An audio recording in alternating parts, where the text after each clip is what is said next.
Welcome back to the Way to Native Chronicles. I decided to make this video because every presentation I've seen on Canadian firearm storage and transport laws seems to leave out quite a few really important questions.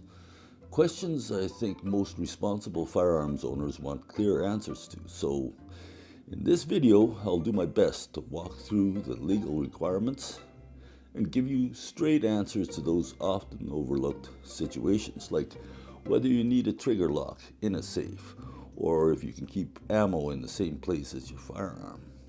Before we jump in, just a bit about my background so you know where I'm coming from. My wife and I are licensed trappers and have a trap line in northern Alberta.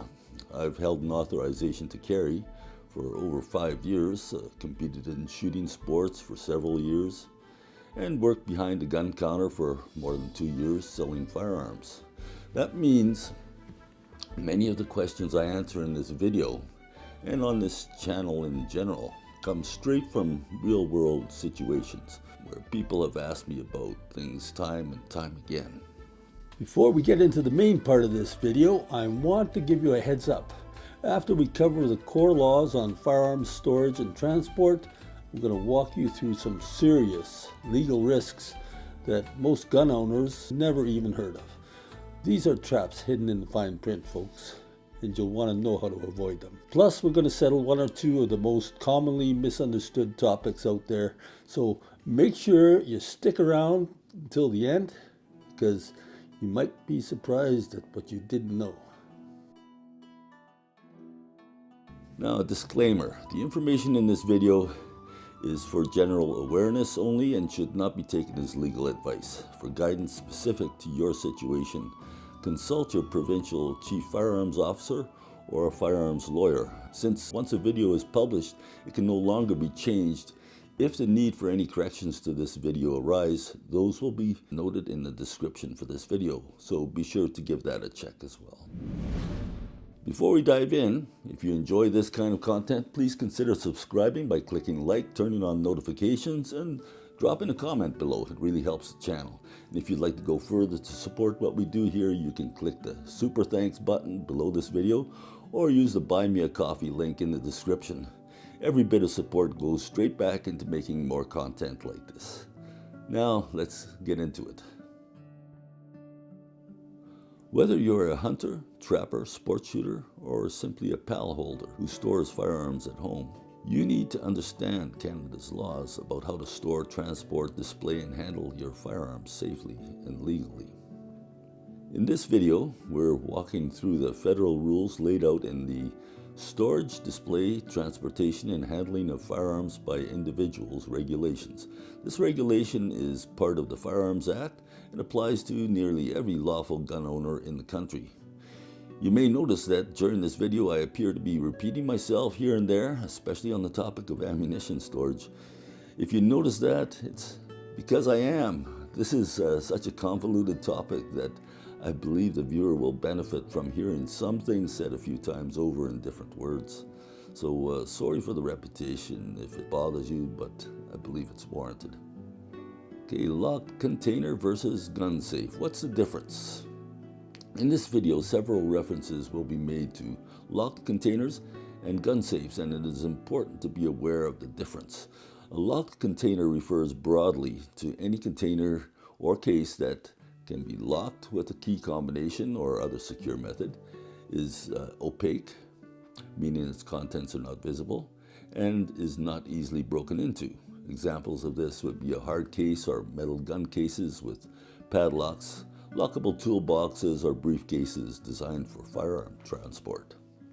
A gun safe, on the other hand, is typically specifically manufactured for firearm storage, constructed of heavy-duty steel, equipped with internal locking mechanisms, digital keypads, or mechanical combination locks, and bolted or weighted to resist theft or tampering. While both types of storage methods can be compliant under the law, a gun safe usually provides a higher level of security and is strongly recommended, especially for storing restricted or prohibited firearms.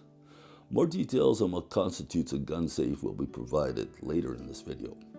Okay, storage of non-restricted firearms. Let's get into this. If you own non-restricted firearms, like most hunting rifles and shotguns, here's what the law says about storing them. Number 1, they must be unloaded. Number 2, either locked with a secure locking device like a trigger lock, or kept in a locked container, cabinet, or room that is difficult to break into. Ammo must be stored separately or kept locked up and should be reasonably secure and inaccessible to unauthorized individuals. That said, can ammunition be stored in the same locked gun safe as the firearm? Yes, it can, if the safe itself is securely locked and not easily broken into. Then both the firearm and ammunition may be stored in it together. There is no legal requirement for the ammunition to be in a separate locked container inside the safe, and we're talking about safes, as long as the safe meets the legal standard of secure storage.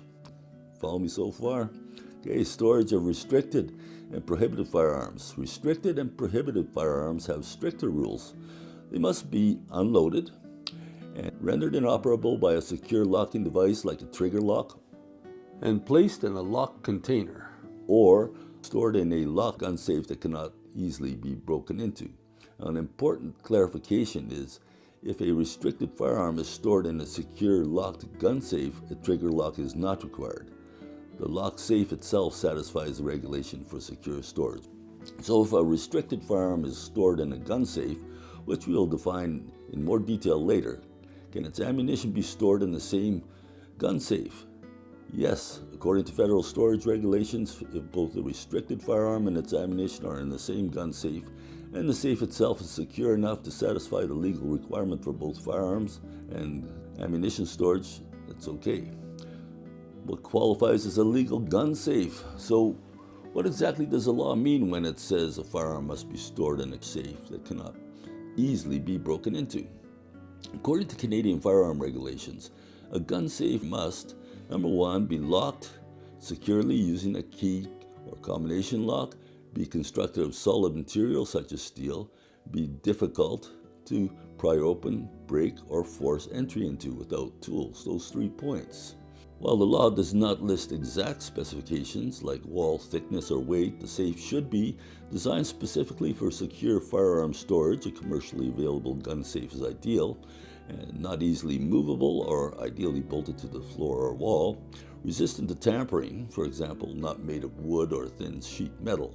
In practical terms, a basic gun cabinet with a keyed lock may not satisfy the not easily broken into requirement if it can be pried open with a screwdriver.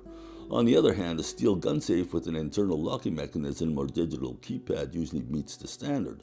So when in doubt, consult your local CFO and err on the side of choosing a safe designed and marketed for firearm storage. display of firearms in residences. Thinking of displaying a firearm in your residence? The law still applies. The firearm must be unloaded, secured with a locking device, and displayed in a way that prevents unauthorized access, and ammunition must not be on display alongside the firearm. Even in a glass cabinet or wall rack, it must meet these requirements. This applies to non-restricted firearms. Display of restricted firearms in residences. Displaying restricted firearms in residences is strictly regulated and must meet the highest legal storage standards. According to the law, the firearm must be unloaded. It must be disabled with a secure locking device, specifically a trigger lock or cable lock. Ammunition must not be on display alongside the firearm, and it must also be securely locked to the structure within the residence, such as a wall or display case frame. Important to keep in mind is the regulations explicitly state that a trigger or cable lock is the only legally accepted method of rendering a restricted firearm inoperable for display purposes. Simply locking it in a display case without disabling it in this way does not meet legal requirements. If you plan to display a restricted firearm, be sure it complies fully with these rules to avoid legal penalties. Transporting firearms. Heading out to the bush, the range, or back home, non-restricted firearms must be unloaded And if left in a vehicle, they must be locked in the trunk or out of sight in a locked vehicle. Restricted and prohibited firearms must be unloaded, secured with a locking device, placed in a locked opaque container, and transported only for approved reasons with an authorization to transport, the ATT. How to store and transport ammunition. During transport for non-restricted firearms, ammunition does not have to be locked up as long as it is stored separately from the firearm in a secure way. For restricted and prohibited firearms, store the ammunition in the same manner that is prescribed for non-restricted firearms. What about ammunition's accessibility while hunting? Here's where things can get confusing. Canadian law makes a distinction between transportation and use. If you are actively engaged in hunting and your firearm is non-restricted, it's generally acceptable to have ammunition readily accessible in your vehicle as long as the firearm remains unloaded and the vehicle is attended. This means you are present and in control of it. However, if the vehicle is unattended, then both the firearm and the ammunition must be secure. The firearm must be either out of sight, locked in the trunk or other locked vehicle compartment. This approach balances lawful hunting with safe firearms practices and aligns with the actual wording of Canadian firearm transport laws. Keeping a firearm handy at camp. Can it be loaded? If you're camping in the wilderness and keeping a non-restricted firearm handy for protection or hunting, you may wonder if it can be kept loaded. Here's what the law says. In a dwelling or temporary residence like a tent or cabin, there is no law that specifically prohibits having a loaded non-restricted firearm nearby, as long as it is being used for a lawful purpose such as hunting or predator defense. The key is that the firearm must be under your control and not left unattended. However, in or on a vehicle, the firearm must be unloaded, even if you are actively hunting. So at a campsite where you're present and the firearm is under your immediate control, a loaded, non-restricted firearm is generally lawful. Still, always follow common sense and provincial regulations and ensure any storage or handling is done safely and responsibly. Carrying a loaded firearm for wilderness protection. What the law allows. Let's answer a question that comes up a lot. And that is, can I carry a loaded rifle or shotgun while hiking in the wilderness for protection from dangerous wildlife? Well, if you're in a remote wilderness area where hunting is normally permitted and you're legally allowed to possess the firearm, carrying a loaded, non-restricted firearm like a shotgun or rifle for predator protection is not specifically prohibited under federal law. However, provincial laws also apply, and that's where it gets more specific. In Alberta, for example, the Wildlife Act does not prohibit carrying a loaded, non-restricted firearm in Crown land hunting areas. You must still be in an area and time where carrying a firearm is allowed, for instance, not in a restricted zone or park. You do not need to be actively hunting to lawfully possess the firearm as long as you are not discharging it unlawfully. You cannot carry a loaded firearm in provincial or national parks unless specifically authorized, or in vehicles. Firearms must be unloaded during transport, even in wilderness areas. Bottom line, in Alberta, if you're hiking or camping in an area where hunting is generally permitted, you may carry a loaded, non-restricted firearm legally for wilderness protection, as long as it's not in a vehicle and not discharged unlawfully. Still, always be prepared to explain your intent and lawful purpose to conservation officers. Handling firearms safely and legally. Handling your firearm in a lawful way isn't just smart, it's legally required. When not in use, your firearm must be unloaded and either locked or secured in accordance with storage laws. Carrying or handling a loaded firearm in the wrong place, that could be a criminal negligence case. So some final thoughts. Canada does have clear rules for how we store, transport, display, and handle our firearms if we can understand them. Following these rules keeps you legal and helps preserve the public trust in lawful gun ownership, of course. Little known consequences of firearms law. Let's now cover some subjects that few people talk about or even are aware of. The hidden consequences of Canadian firearms laws. Things that aren't obvious but could have serious legal impact. Carrying airsoft, pellet, or antique guns concealed. Let's talk about that. Under the criminal code, carrying any firearm type device in a concealed manner can be a criminal offense, even if that device is an airsoft gun, pellet gun, or antique firearm. While these may not require registration, carrying them concealed, like tucked in a waistband or hidden in a jacket, can lead to criminal charges.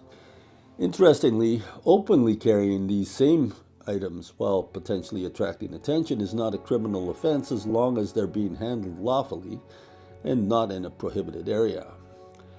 But concealment changes the legal situation entirely.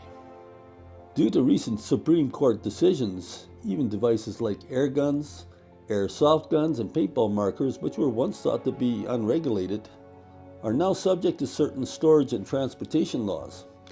If these devices are capable of causing serious bodily harm, they may be considered firearms under the criminal code.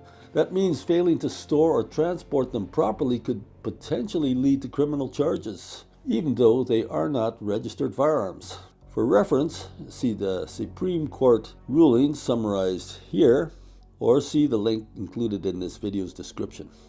Importantly, the courts have also ruled that if it shoots a projectile, like a bullet or a pellet, regardless of whether it travels above or below 500 feet per second, it can legally be classified as a firearm.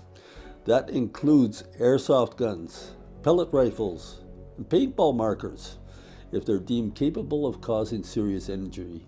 This means, for example, that a youth caught carrying an airsoft pistol concealed, even one that shoots plastic pellets under 500 feet per second, could face a criminal charge because the projectile has the potential to cause serious bodily harm, like putting out an eye.